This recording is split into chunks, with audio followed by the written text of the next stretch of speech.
Hello नमस्कार good evening मेरे प्यारे शेरचनियों। मैं हूँ लाल मोहन कुमार। तो आप सभी को साइंस एक्सप्रेस परिवार में दिल खोलकर स्वागत है। मेरे दोस्त, मैं आपको बता दूं कि हिंदी का 25 most important objective questions answer है। पता है नहीं आपको याद है या नहीं याद है, आपको तो क्वेश्चन देखने के बाद ही पता चलेगा। ठीक है, इस 25 क्वेश्चन इतना मोस्ट इम्पोर्टेंट है, इतना मोस्ट इम्पोर्टेंट है मेरे भाई कि आप हद में हो जाएगा एक क्वेश्चन का देखकर। ठीक है, हाँ, मैं आपको बता दूं कि आपको इस साल के एग्जाम में इतना हेल्प करेगा कि इस क्वेश्चंस को जरूर देखिए। ठीक है, हाँ, मैं आपको बता दूं कि ज़्यादा टाइम हम आपको नहीं देंगे, ज़्यादा टाइम नहीं देंगे आपको आंसर बताने का। ठीक है, जितना हो सके आपको फास्ट तेज आंसर बताना है, क्वेश्चंस को जल्दी पढ़ना है और आपको आंसर बताते चलना है। ठीक है, ज़्यादा टाइम नहीं देंगे क्योंकि तो आप लोगों को याद होगा मेरे भाई, आपको सब पीडीएफ नोट्स मिल गया है। ठीक है, हाँ, क्लास नहीं हो रहा था लेकिन अब कोशिश करेंगे कि डेली क्लास होगा।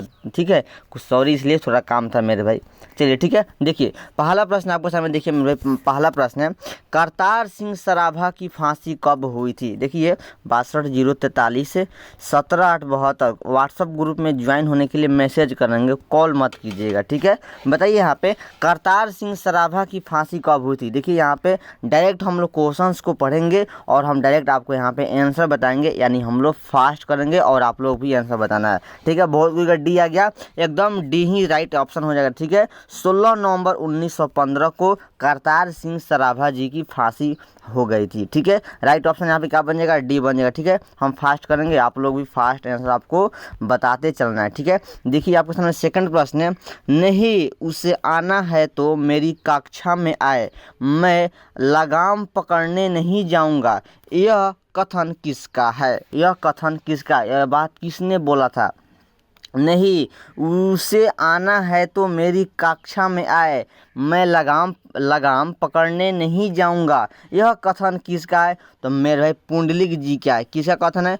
पुंडलिक जी की कथन है। ठीक है, एकदम राइट ऑप्शन यहाँ पे बी बन जाएगा। ठीक है, डायरेक्ट हम लोग आंसर देखेंगे। ठीक है, डायरेक्ट आंसर देखेंगे। ठीक है, चलिए आगे देखिए, अगला सवाल आपके सामने प्रश्न नंबर 3। आप लोग फास्ट आंसर बताते चलिए। ठीक है, हाँ, प्रश्न है 3 नंबर, नखत का मूल शब्द क्या होगा? नखत का मूल शब्द क्या होगा? तो मेरे भाई नखत का मतलब क्या होता है? नक्षत्र होता है। ठीक है, क्या होता है? नक्षत्र होता है। नखत का मतलब क्या होता है? नक्षत्र होता है। ठीक है, और देखिए, और यह पीडीएफ आपको मैं भेज देंगे ग्रुप में 62 043 17 8 72 पर मैसेज कर दीजिएगा, ग्रुप में जोड़ देंगे। ठीक है, और आप लोग देखिए यहाँ पे इस आंसर का मैंने यहाँ पे टिक भी लगा दिया है। क्या किया है?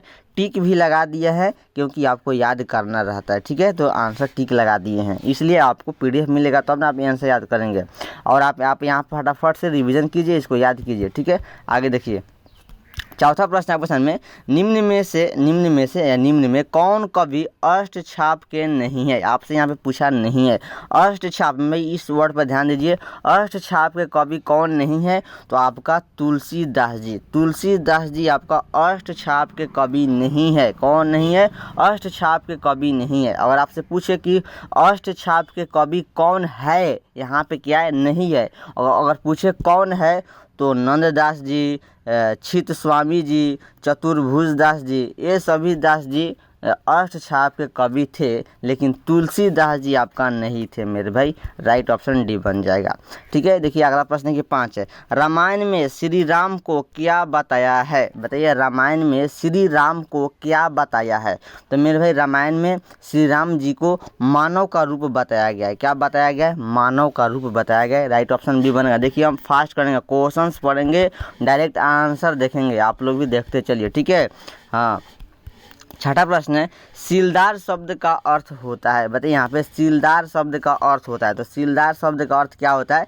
सिलाई किया हुआ नहीं मेरे भाई, ये सब नहीं होगा। ठीक है, सीलदार का अर्थ होता है जहाँ हमेशा नमी रहता है, जहाँ हमेशा नमी रहता है। आप लोगों को नमी क्या है मेरे भाई? तो नमी मतलब जैसे कि नहीं होता है, खेती करते हैं, खेती बाड़ी किसान के काम, फार्मर काम करते हैं, तो जो पानी रहता है, हिमायु, उसमें मतलब नमी, अंदर से नमी नहीं होता है कि सुखाड़ हो गया है, यहाँ पे कोई भी बीज बोएंगे तो जल जाएगा, नहीं होगा। नमी रहना चाहिए, मतलब पानी की मात्रा, मतलब नमी, उसमें सब विटामिन सारा रहना चाहिए, में जैविक खाद सब रहना चाहिए, उसी को नमी बोलते हैं, ठीक है। तो सीलदार का मतलब क्या होता है, नमी रहता है, ठीक है। इस बात को तो आप लोग समझ गए होंगे मेरे भाई, क्योंकि हम लोग गाँव देहात किसान से हैं, ठीक है।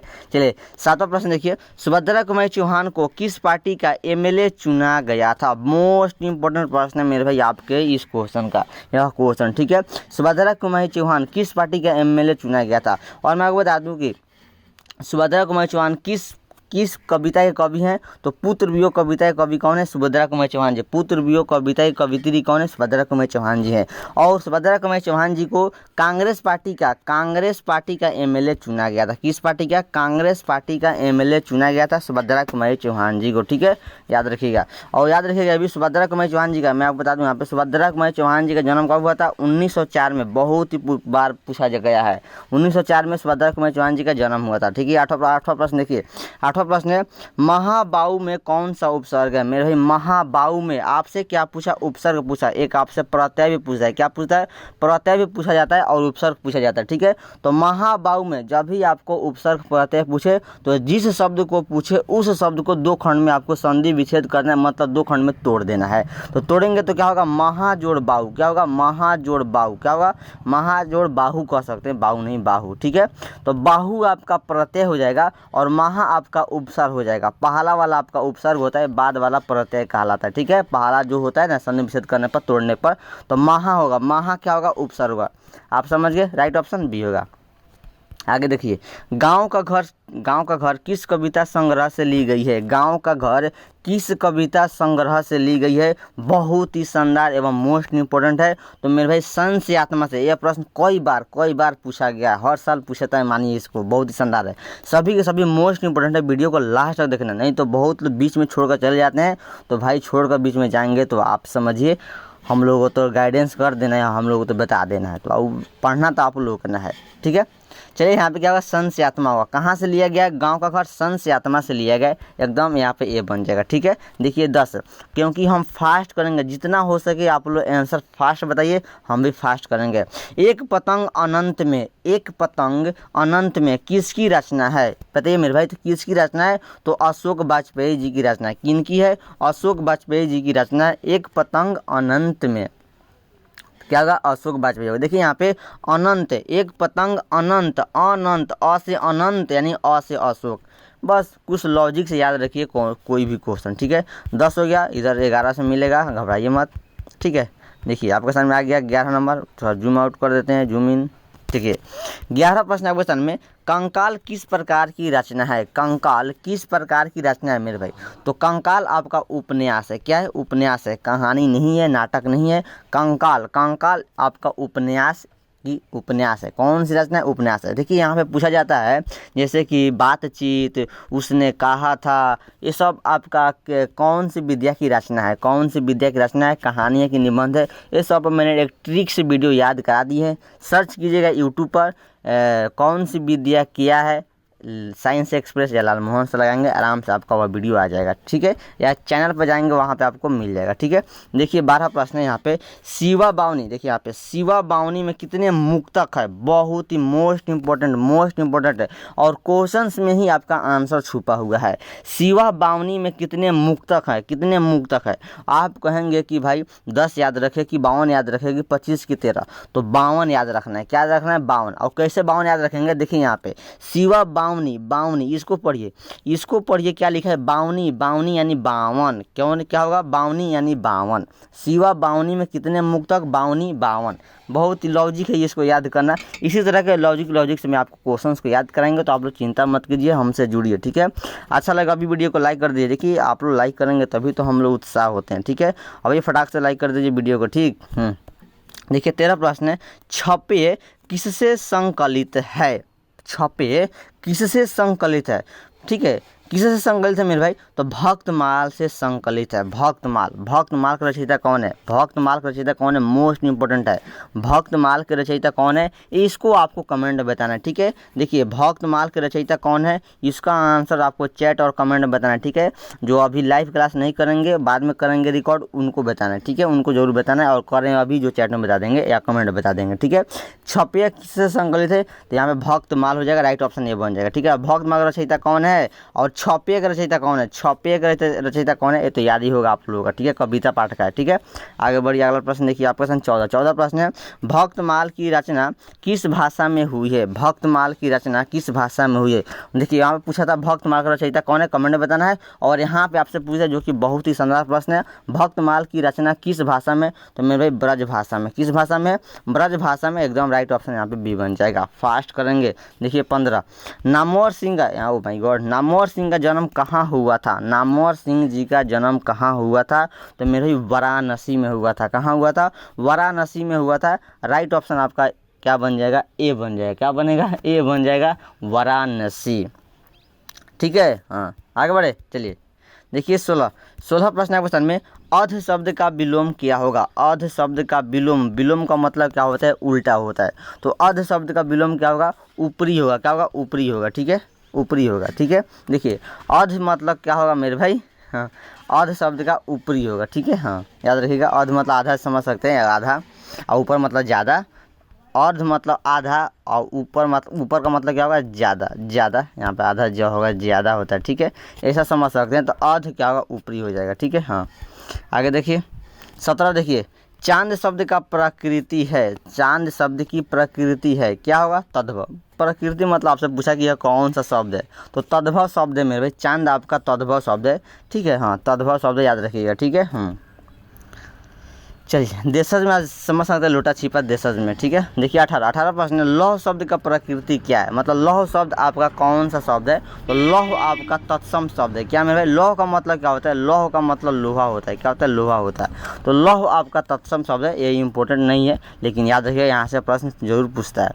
देखिए 19 प्रश्न है। 19, संसार की अधिकतर लिपियाँ लिखी जाती है। संसार की जो अधिकतर लिपि है, किस लिपि में लिखी जाती है? तो मेरे भाई बाएँ से दाएं, अधिकतर बाएं से दाएं लिखी जाती है। जैसे कि हम लोग भी, जैसे कि कॉपी पे लिखना है, तो जैसे कॉपी का जैसे या इथी हो गया, लाइनिंग हो गया, पेज हो गया, पेज नहीं मेरे भाई, इसको लाइनिंग बोलेंगे, जो नहीं खंड खंड होता है। तो हम लोग देखिए ये आपका ग्राफ हो गया, ठीक है, इधर आप समझ सकते हैं। तो हम लोग इधर हो गया लेफ्ट, और इधर हो गया राइट। तो हम लोग लेफ्ट से राइट लिखते हैं, मतलब बाएँ से दाएँ लिखते हैं। तो अधिकतर बाएँ से दाएँ लिखा जाता है, ऑप्शन ए बन जाएगा। देखिए आगे देखिए 20 से, ओ वर्ण की प्रकृति है। ओ वर्ण की प्रकृति क्या होगा मेरे भाई? तो ओ वर्ण की प्रकृति बता देंगे। तो ओ वर्ण की प्रकृति क्या होगा? घोष होता है। क्या होता है? घोष होता है, ठीक है, घोष होता है, ठीक है। आप लोगों ने घोष और घोष क्या है मेरे भाई? देखिए जैसे क ख ग च छ ज ट ठ द त थ द होता है ना, क ख ग कंठ से, च छ ज तालु से, उसी तरह ओ घोष से बोला जाता है। देखिए मैं आपको बता दूँ कि इस पर वीडियो बन चुका है, जाएंगे तो पहले इसी पर मिल जाएगा, चैनल पर जाएंगे सेक्शन में वीडियो का, वहाँ पे आपको मिल जाएगा। सब शब्द का या शब्द का क्लास में पढ़ा दिया गया है, ठीक है। चलिए आगे देखिए 20 के बाद यहाँ पे 21 मिलेगा, ठीक है, छोटा कर देते हैं। देखिए 21 प्रश्न आपके सामने। 21 प्रश्न है, खड़ाऊ खटकानी पड़ती थी खबरदार की पंक्ति में कौन सा अलंकार है? अलंकार मैंने पूछा यहाँ से। अलंकार आपके उतना मोस्ट इंपोर्टेंट नहीं है, नहीं पूछता है, आप लेकर चल सकते हैं, नहीं पूछता है, लेकिन अलंकार का कुछ क्वेश्चन लगा दिए हैं जो कि इंपॉर्टेंट रहेगा। क्या होता है? अनुप्रास होता है, एकदम से हो जाएगा, इसको आप इग्नोर कर सकते हैं, ठीक है, उतना नहीं पूछता है। देखिए 22 प्रश्न है, मुक्तिबोध की रचना निम्न में से कौन सी है? मुक्तिबोध मोस्ट इंपोर्टेंट है यह प्रश्न। मुक्तिबोध जी की रचना निम्न में से कौन सी है? तो आपका यह वाला बहुत ही मोस्ट इंपोर्टेंट है, चांद का मुंह टेढ़ा है। बहुत बार पूछा गया है, चांद का मुंह टेढ़ा है, ठीक है, मुक्तिबोध जी का रचना है, ठीक है। देखिए ऐसा भी पूछता है, चांद का मुंह टेढ़ा है कि रचयिता कौन है? चांद का मुंह टेढ़ा है कि रचयिता कौन है? तो मुक्तिबोध, उल्टा, जस्ट इसका उल्टा, ठीक है, तो घबराइएगा मत, ऐसा भी पूछा जाता है। आगे देखिए फास्ट कर रहे हैं हम लोग, ठीक है। देखिए 23, जानने वाला कहलाता है, जो जानता है, जानने वाला कहलाता है, ठीक है, जानने वाला कहलाता है। क्या कहलाता है बताइए मेरे भाई, इसको आंसर आप लोग बताइए। तो जानने वाला कहलाता, देखिए यहाँ पे विज्ञ गलत होगा, विज्ञ यहाँ पे टिक लगाया गया है, ये गलत हो जाएगा, ठीक है। हाँ देखिए, मैं आपको बता दूं कि यहाँ पे देखिए जानने की इच्छा रखने वाला, जानने वाला, देखिए चलिए इसको हम आपको क्या करते हैं, मेरे एक HW में देते हैं, क्या करते हैं, होमवर्क में देते हैं। यहाँ पे टिक वाला आप मत जाइए, टिक वाला, ठीक है, मैं आपको बताता हूँ कि टिक वाला गलत है। आप वहीं, बहुत लोग कहेंगे वो वाला सही है, तो मेरे भाई टिक वाला गलत है मैं आपको बता रहा हूँ, वहाँ पे टिक वाला छोड़ दीजिए। आपको इस चारों में से आपको ऑप्शन सही बताना है। होमवर्क में आपको रखते हैं यहाँ पे, ठीक है, होमवर्क में रखते हैं आपका माइंड सेट के लिए, देखते हैं कौन कौन बता सकता है। बहुत ही मोस्ट इंपॉर्टेंट है, ये भी बार बार पूछा जाता है, ठीक है। जो लाइव करें लाइव बताइए, और जो बाद में देखेंगे वो कमेंट बताएंगे, जो बाद में देखेंगे वो कमेंट बताएंगे, ठीक है। और आप नहीं बताएंगे तो हम बाद में आपको बता कर कमेंट में पिन कर देंगे, ठीक है, बता देंगे बाद में, ठीक है। चलिए आगे देखिए, 24 प्रश्न है, मरणोत्तर किस प्रकार का समास है। मरणोत्तर किस प्रकार का समास है। देखिए तो यहाँ पे मरणोत्तर आपका मैं बता दूँ तत्पुरुष समास है। और तत्पुरुष समास कौन है, तत्पुरुष समास में आपका आता है जैसे कि कारक चिन्ह आ जाए, जैसे कि आपका कर्ता ने, कर्म को, ऐसा आता है से। तो यहाँ पे मरणोत्तर, मरण से उत्तर, जैसे कि पुरुषोत्तम, पुरुषों में उत्तम, पुरुषोत्तम, पुरुषों में उत्तम, इस तरह होता है मरणोत्तर, मरणों से उत्तर, मरणों में उत्तर। तो यहाँ पे क्या आपका में से सब का होता है कारक आता है, जब भी कारक है वह तत्पुरुष समास कहलाता है, ठीक है। और याद रखिएगा लंबोदर, ये सब बहुत ही मोस्ट इंपोर्टेंट है। लंबोदर आपका बहुव्रीहि समास होगा, ठीक है, लंबोदर, बिना पानी, नीलकंठ, ठीक है, गजानन, ये सब आप याद रखिएगा, ये सब आपका बहुव्रीहि समास में आता है। समाज का भी मैंने ट्रिक्स याद करा दी हैं, जाकर उस वीडियो को जरूर देख लीजिएगा। 25 प्रश्न है, विद्यार्थी कौन सा समास है। विद्यार्थी कौन सा समास है मेरे भाई, तो विद्यार्थी आपका तत्पुरुष समास में आता है। किस में आता है, तत्पुरुष समास में आता है, ठीक है। विद्या का अर्थी, जो इसको तोड़ेंगे विग्रह करेंगे समास, तो विद्या का अर्थी उठाने वाला, विद्या का, तो का आपका क्या है मेरे भाई, क्या कारक आ गया, कर्ता ने, कर्म को, काके की, सब आ गया, कारक आ गया, कारक आ गया, तत्पुरुष समास हो जाएगा, तत्पुरुष समास होगा। ये देखिए अभी बहुत ही मोस्ट इंपोर्टेंट था, इसको आराम से कवर कर लीजिएगा, ठीक है। हाँ मात्र इतना ही था, 25 ही क्वेश्चन था, ठीक है। देखिए 62 43 यहाँ पे, ओ माय गॉड, 43 17 8 72, ठीक है, 17 8 72 पर मैसेज कीजिएगा व्हाट्सअप, ठीक है, कॉल मत कीजिएगा, कॉल करेंगे तो ब्लॉक कर देंगे, बहुत परेशान हो जा रहा हूँ कॉल के मारे, ठीक है। हाँ तो आराम से मैसेज करिएगा, आपको PDF मिलेगा और व्हाट्सअप ग्रुप में जोड़ देंगे, ठीक है। मेरा नाम लाल मोहन कुमार है, बहुत लोग कमेंट भी आता रहता है। तो all the best, thank you, bye bye, tata, take care, मस्त रहिए, बेस्ट रहिए, पत रहिए, good night all of you, good night, bye bye, Tata.